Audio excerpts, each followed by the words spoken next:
बिस्मिल्लाहिर्रहमानिर्रहीम, अस्सलाम वालेकुम। इस वक्त अगर सही मायनों में किसी की कमबख्ती आई हुई है तो वो है भारत के आर्मी चीफ की। भारत के आर्मी चीफ की कमबख्ती इतनी ज़्यादा आई हुई है कि कभी वो लद्दाख के दौरे पर है, यानी 2 दिन वो लद्दाख के दौरे पर हैं, 2 दिन वो अरुणाचल प्रदेश के दौरे पर है, फॉरवर्ड बेसिस पर जा रहे हैं, देख रहे हैं जाकर वहाँ पर सूरत हाल क्या है, अपने जवानों को खिताब कर रहे हैं, उनको समझा रहे हैं, फॉरवर्ड पोजीशंस देख रहे हैं, उनको कह रहे हैं कि आपने अलर्ट रहना। और अब इस वक्त वो 2 रोज़ा दौरे पर हंगामी बेसिस पर वो इस वक्त कश्मीर में पहुंच चुके हैं और वहाँ पर इस वक्त जो इनकाउंटर्स चल रहे हैं, वहाँ पर जो लड़ाई जारी है, वहाँ पर जो बगावत उठी है, ये इस वक्त चीज़ें, यानी आप सोच लें कि पहली मर्तबा ऐसा हुआ है भारत की तारीख में कि भारत के 3 महाज इस वक्त खुल चुके हैं और तीनों के तीनों पाकिस्तान की वजह से नहीं खुले। और याद रखिएगा, कश्मीर के महाज में आप गलत फहमी का शिकार ना हो, वहाँ पर 2 तरह की चीज़ें हैं। इस वीडियो की अहम डिस्कशन चलती रहेगी, लेकिन इससे पहले आप वीडियो को लाइक करें, हकीकत टीवी को सब्सक्राइब कर लें और बेल आइकन पर ज़रूर क्लिक करें। एक तो है जाली हमला, एक वो खुद मरवा रहे हैं अपने फौजी, और दूसरा रियल में वहाँ पर लोग उठ खड़े हुए हैं और वो तालिबान से इंस्पायर होकर इंडियन फौजियों पर हमला करें। अब कश्मीर के अंदर एक लोकल रेजिस्टेंस उनकी इस लिहाज से भी खड़ी हो रही है कि उन्होंने इंडिया के खिलाफ सिर्फ और सिर्फ वो वेट करे हैं कि चाइना एक दफ़ा हमलावर हो जाए। उनको पता है पाकिस्तान ने मदद के लिए नहीं आना। ये बात अब कश्मीरियों को क्लियर हो चुकी है कि पाकिस्तान ने नहीं आना और इंडिया ने पाकिस्तान को फैटफ के मामले में ऐसा फंसाया है कि इन लोगों ने आना नहीं। अब वो असल में 2 तरह के काम करें। एक तो वो तालिबान से इंस्पायर हो चुके हैं कि उन्होंने भारतीय फौजियों को वो मार रहे हैं, इनकाउंटर्स चल रहे हैं और कई सेक्टर्स में इस वक्त शदीद लड़ाई जारी है। इवन के 15 से ज़ायद वो भारतीय फौजी मार चुके हैं और एक आधे जाली हमले के अंदर इन्होंने अपने कई सिख फौजी खुद ही मार दिए हैं और वो भी इन्होंने नाम लगा दिया इन पर। अब इस सूरत हाल के अंदर कश्मीर में इस वक्त सूरत हाल इतनी ख़राब हो चुकी है कि वहाँ पर लोग वेट कर रहे हैं इस बात का कि किसी भी तरह चाइना और इंडिया की लड़ाई हो और हम बगावत के लिए तैयार हो जाएं। पहले ये बात हकीकत टीवी आपको करता था, लेकिन अब तो चाइना ने ऑफिशियली अपने मीडिया के थ्रू ये बात कर दी है कि जब अब जंग होगी भारत के साथ तो पाकिस्तान, चाइना और इंडिया की इंटरनली डोमेस्टिक लड़ाई होगी, जिसमें 2.5 फ्रंट को उन्होंने नाम दिया और ये वर्ड सबसे पहले हकीकत टीवी ने यूज़ किया था। अपनी वीडियोस में आपको बताया था कि 2.5 फ्रंट किस तरह हो सकते हैं और उसके बाद सूरत हाल आगे किस तरह पैदा होगी। देखिए, इस वक्त मामला यहाँ पर बिगड़ रहा है। भारत के अंदर एक तबका ख़ास तौर पर तैयार है। देखिए, सिखों का मामला ये है कि आप ये देखें कि इस वक्त जो कानून आए थे ख़ास तौर पर सिखों के और किसानों के हवाले से, उसकी बैक पर इसराइल था। अब ये आज पहुंचे हैं, ख़ास तौर पर जयशंकर इसराइल के दौरे पर जब पहुंचे तो उन्होंने वहां पर जाकर कहा कि हमें एग्रीकल्चर के अंदर इसराइल की टेक्नोलॉजी की ज़रूरत है और साथ कहकर आए कि आप इसराइल के लोग आए, अपने लोगों को लेकर आकर भारत में इन्वेस्ट करें, एग्रीकल्चर को टेक ओवर करें। यही तो इनका प्लान था। देखिए, नंबर 1 प्लान ये था। आप अंदाज़ा कर लें, सारे सिख इस वक्त किसान सड़कों पर थे, लेकिन टच से मस नहीं हुआ मोदी।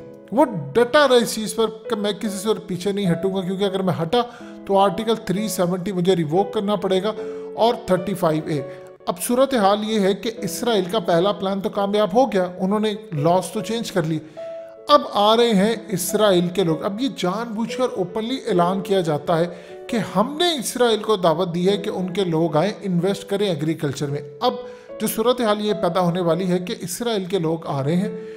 अब चूंकि इस वक्त किसानों को पता चल चुका है कि इन्होंने कानून वापस नहीं लेना और सिखों की मूवमेंट भी इस वक्त जो पीक पर थी वो अचानक नीचे आ चुकी है। अब इस सूरत हाल के अंदर सिख ये देख रहे हैं कि हो सकता है इनकी मूवमेंट दोबारा चल जाए, लेकिन अगर चल गए इनकी मूवमेंट, क्योंकि अगला मरहला ये है कि अपने लोकल जितने भी नुमाइंदे होते हैं उनके ज़रिए आपने लैंड ख़रीदना होता है। और लैंड ख़रीदने वाले कौन लोग होते हैं? अंबानी और अडानी के जो अगले फ्रंट मैन होते हैं, ये लोग लैंड खरीदते हैं और लैंड खरीद कर फिर वो इसराइल को देते हैं और इसराइल के जो नुमाइंदे होते हैं, यानी वो यहाँ से ख़रीद कर और एग्रीकल्चर टेक्नोलॉजी के ज़रिए पूरी दुनिया में जो इनका प्लान है एग्रीकल्चर का, उसको वो फिर कंट्रोल करें, क्योंकि खुराक को उन्होंने कंट्रोल करना है।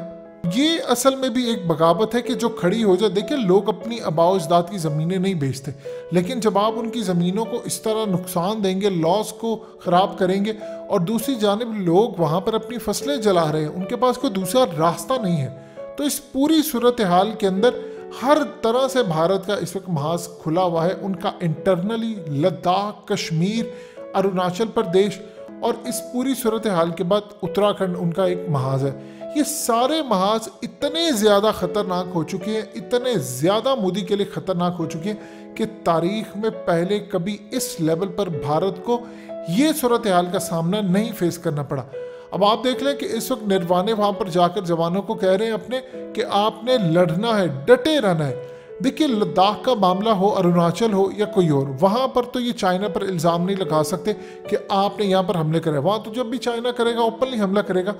यहाँ पर इन्होंने बार बार सूरत हाल पेश ये आ रही है कि एक तो ख़ास तौर पर अक्टूबर 20 को इनकी मुलाकात होने जा रही है तालिबान से मॉस्को के अंदर, फिर उसके बाद नवंबर में जो मीटिंग होने जा रही है, अजीत डोवल ने बुलाया है पाकिस्तान के नेशनल सिक्योरिटी एडवाइज़र मोहित यूसुफ को, और इस सूरत हाल के अंदर वो एक माहौल क्रिएट कर रहे हैं कि पाकिस्तान इन हमलावरों के आगे, आप उनका मीडिया उठाकर देखें, वहाँ पर ये सूरत हाल हो रही है कि कश्मीर में हमला हो रहा है और हमें मैच का बायकॉट करना चाहिए।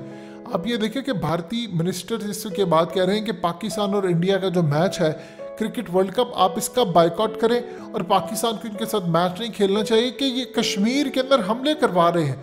ये इस वक्त भारत के अंदर कैंपेन चल रही है कि पाकिस्तान सूरत हाल ख़राब कर रहा है। इसी दौरान याद रखिएगा, बार बार हकीकत टीवी आपको कहता है कि ग्लोबल ट्रेंड्स की जो रिपोर्ट है उसको मद्देनज़र रखें कि एक हमला होगा भारत के अंदर।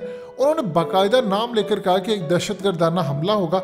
ये उन्होंने नहीं कहा कि मोदी ने करवाना, जाहिर सी बात है ये तो नहीं वो कह सकते कि मोदी करवाएगा, लेकिन उस हमले के बाद उन्होंने जो अगली रिपोर्ट्स दी हैं कि पाकिस्तान और इंडिया जंग के दहाने पहुंच जाएंगे और दोनों ममालिक आमने सामने एक दूसरे के खिलाफ जंग लड़ेंगे।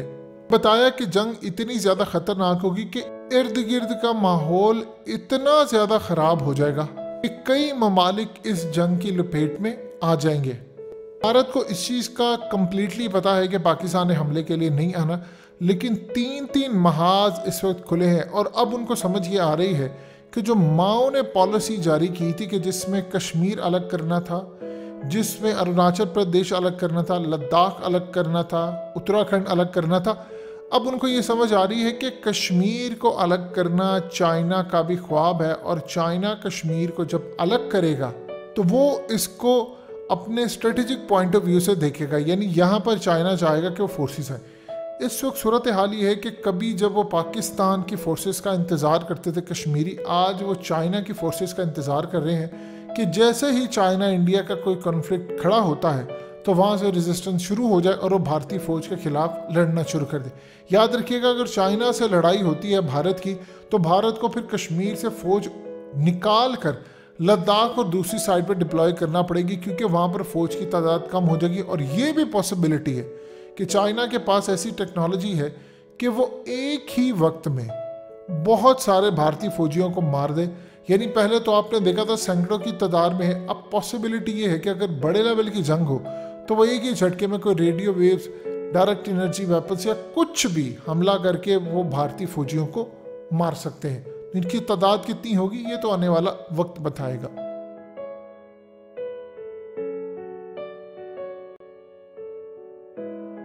हकीकत टीवी को सब्सक्राइब करना मत भूलें, वीडियो को लाइक करें, शेयर करें और कमेंट सेक्शन में अपनी राय का इजहार ज़रूर करें।